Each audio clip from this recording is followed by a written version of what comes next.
Right, Scrap fans, this is the first round of it game that I have received. It is between GreyRavon, the Zerg in the bottom left of Blue Shift, and SpaceLobster up in the top right. Blue Shift, a pretty big map. Look how many expos there are here. We've got 1, 2, 3, 4, 5, 6, 7 expos each if you split this map in half. So it's a good size, not the very biggest, but it is a good size. There's quite a lot of open space in the middle. But I say open, it has got these high ground locations where it's pretty solid to siege up. It's got this vegetation in the middle that you can hide. This blocks view from units. So you can hide stuff in the middle here, like your siege tank in the middle.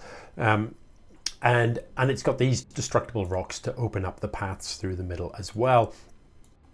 So tactic, is this a mistake? Has GreyRavon accidentally pulled 2 workers to build the hatch? It looks like it. So it looks like it's going to be a pretty standard opening. She's going to get this worker back to work pronto. Pretty standard from both players. And, you know, both of these guys, both of them have come a long way from the sort of first games that we saw out of either of them way back in round 1. So, you know, having seen what both of them can do, SpaceLobster can put together a pretty effective push, and I wouldn't be at all surprised to see some sort of 2-base timing. GreyRavon is a pretty solid macro player, and I would sort of suggest that the longer this game goes, the more the advantage will swing towards GreyRavon. So if SpaceLobster is going to win this, I would imagine it is going to be via something like a 2-base push. If GreyRavon gets the opportunity to get up to 4 bases comfortably, I think SpaceLobster is going to find it difficult to keep up with the production from the Zerg. But we'll see. So spawning pool is just beginning to finish up here for GreyRavon. The hatchery is just about to finish up as well. What happens next will be indicative of whether it's going to be an aggressive opener or not. Straight into drones, not even bothering with the lings, which is interesting. I mean, normally a Zerg likes to get at least a couple of lings just to get out on the map. GreyRavon skipping the lings and instead just going for the spine crawler to give her that kind of insurance against just a handful of Marines turning up. I think I'd have preferred to have a couple of lings, a little bit more versatile than the spine. The lings can wander about the map, look for proxies, they can run about the place, look for any ninja expands, anything like that that might be going on, that might be a little bit unusual. As it is, there is nothing unusual happening here. SpaceLobster with the 2nd and 3rd barracks coming down. So, you know, you'd have to suggest those are signs that he's going to get aggressive. Typically, you know, a really straight up Terran build would be 2-1-1. 2 racks, 1 factory into 1 starport until you get your 3rd up. You know, that is kind of all you need really to have enough units to be annoying, to do a drop, to wander about, to pick off overlords, etc. This overlord from GreyRavon, if we just look at the vision, will be able to see gas timings, and will give her a pretty good idea of when this command center came down as well. The overlord is above high ground here. This counts as high ground. So, you know, in general, if you've played a lot of Scraft and you're playing against a Zerg, you just know that there will be an overlord. There is often a place just outside the natural where an overlord can perch, and you tend to just know that it's going to be there, and there's various ways you can deal with that. One of the things you can do, your first medevac that comes out is going to give you sight up there, and you can just move the units over. If you've got a barracks on the low ground, another thing you can do, you can just put your Marines underneath here and lift the barracks. Once the barracks is airborne, it will see the overlord. So yeah, the gas timing is, how is this queued up or something? Yeah, the gas timing is what you want to know really. How quickly is the Terran getting their additional gas up? This overlord checks for the 3rd. So GreyRavon knows that there's only 2 bases. I would quite like to see this overlord scout around the back to check whether or not there are 2 gases here. 4 gases for a Terran off 2 base. That's a lot of gas income. So yeah, you've got to, you know, one of the keys to this type of scouting, you scout, you check the gas and you think, what are you spending that on? Now the problem is at EMS level, sometimes the answer is nothing. just saving it up. But you know, in the drive to become better gamers, that should be the type of thing that you're looking for. You click on the gas and you say, that's how much you've mined. I know how much gas you've got. What have you spent it on? Where is that gas? Because if all you can see is Marines out the front, well, that's suspicious, isn't it? Where is the rest of the gas going if all you've built is Marines? And it would make you start wondering whether or not there's something like a Cloak Banshee. So, you know, one of the tools Zerg has at their disposal, you can get Overlord speed, you can turn this into an Overseer or whatever. You can suicide the Overlord in. And Overlords are armored. So if you just right click this Overlord in, yeah, it moves pretty quickly, but the time that it will take for, you know, it'll be here before SpaceLobster realizes that it's coming. By the time the Marines get up and start to shoot it, the Overlord's sight range is actually pretty large. It will get a pretty good view of everything before it goes down, especially if you've got the Overlord speed upgrade, or if you turn it into an Overseer. Overseer's moving a little bit quicker. So third is now saturated for GreyRavon, so we're going to see the gases come in, which is pretty standard. I'd like to see this creep connected, just so that if you've got rallying units in the event of a push arriving and you need to rally your queens, you know, if this queen needs to come and help, this section of the journey will take as long as the rest of it. If this is covered in creep, you'll pretty much have that journey time for that queen. So I would like to see that connected up. I know it looks like a small gap, but it makes a big difference to how fast queens move. Upgrades wise, we have got roach speed, we have got +1 attack. The double medevac drop coming in, let's see what it's going to do. Why are we coming in this side? I don't understand this. This isn't the first time we've seen this. And honestly, you know, why aren't we flying in over here? The siege tank hasn't sieged up, so it can be lifted, but these medevacs need to boost out of there. The Hydra's getting some damage done on this one, and that would be an expensive loss. Does escape and can actually drop here and start to be annoying over here as well. There were a lot of units killed just then. 11 workers, so actually a very successful drop indeed. But to be honest, on this map, this is where I'd be gone for, because from here, sieging up the siege tank can shell these workers.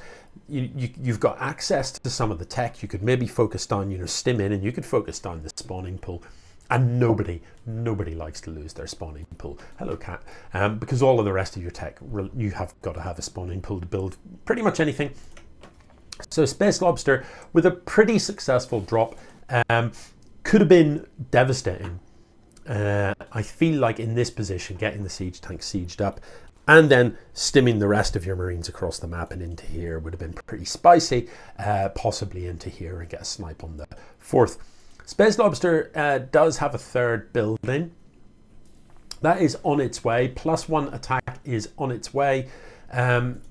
Yeah, is that is +2 attack for, isn't it? That's +2 attack, and that's the spines for Hydras to give them extra range. So what have we got? This is a big drop coming in. This could be brutal. There's 2 siege tanks in the mix there by the looks of things, and the rest of it I think is pure Marine. Now this time, I think the Overlord saw it, but there's no reaction from GreyRavon yet. So these medevacs can drop everything here, and with 2 siege tanks sieged up at the back, I'd much prefer over here. In here, oh, don't lose this medevac. Oh, the Queen! So, oh, had the Queen focused that medevac, it would have went down. There are 2 siege tanks here. I want to see them sieged up. At present, the siege tank's not really maximizing the value. The medevacs, I don't know about the load up. You're going to possibly lose a medevac. Siege up, stand and fight. You've got like siege tanks on your side. Siege tanks are brutal, but not if they're not sieged up. They're not. Please don't fly over the Queen, so this is a bit painful to watch. The Queens, are they going to get that medevac? Oh my god. And it is an empty medevac. You can't tell from the outside whether a medevac is loaded or not. Obviously, we can as observers. Oh, I love it. I absolutely love this. Oh, but they're on a move command. No, they're not. This is brilliant. That is, oh, that's delightful. That is hella damage. That is brutal. So sending the Hydras across into the flight path of the medevacs was actually a stroke of genius. That is a beautiful maneuver. And look at the value here. Savage amounts of value. Look at the active army value disappear. Oh, damn. So units lost, as a general rule, you know, Zerg always have more units lost than Terran. Zerg are inefficient by their nature. That's kind of their deal.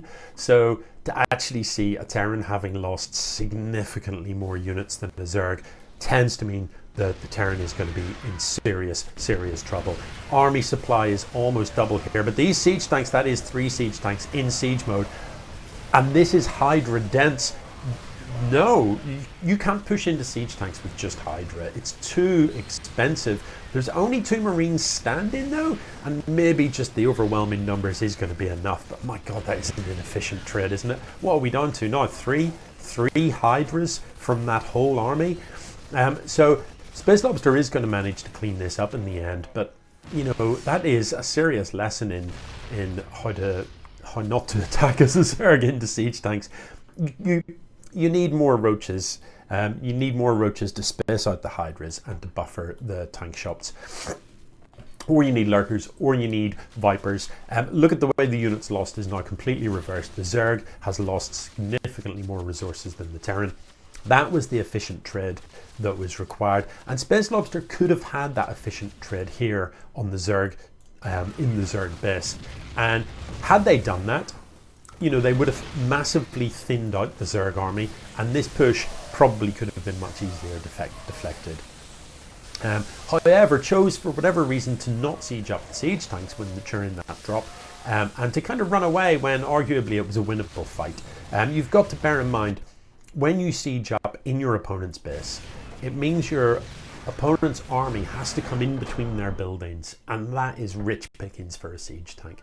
Anything that funnels the army through a choke is always good for the siege tanks. So if you're sieged up, you know, when they landed back here, you siege up, and the range on siege tanks is brutal. You know, all the Zerg army is coming past these buildings. It's taking an absolute beating. It tends to have to file in single file, and that is a terrible way to engage always. You never want to be coming round corners. You never want to be coming in single file. You always want to have a spread. You want to have a concave, a big arc that pushes in so that all your units are firing. Yeah, anyway, that's not what happened. The game, arguably, in the end, you know, if we look at the supplies right now, it's very one-sided. But that final fight, you know, GreyRavon had twice the army supply of the Terran, and the Terran pretty much leveled. So GreyRavon just needs to be careful with that inefficiency. It's all well and good when you've got these 5 bases up and you're feeling that you can just throw money at it. But look at the minerals right now. GreyRavon isn't rich. So yeah, she needs to think about making those trades a bit more efficient. SpaceLobster, good. I like the aggressiveness. I like the drops. Brilliant. But you need to execute them a little bit better. You need to be carrying out an execution that maximizes the damage from those. And obviously, the Hydras sniping the medevacs on the way home. If those medevacs full of units are still alive, SpaceLobster's army holds that push easily.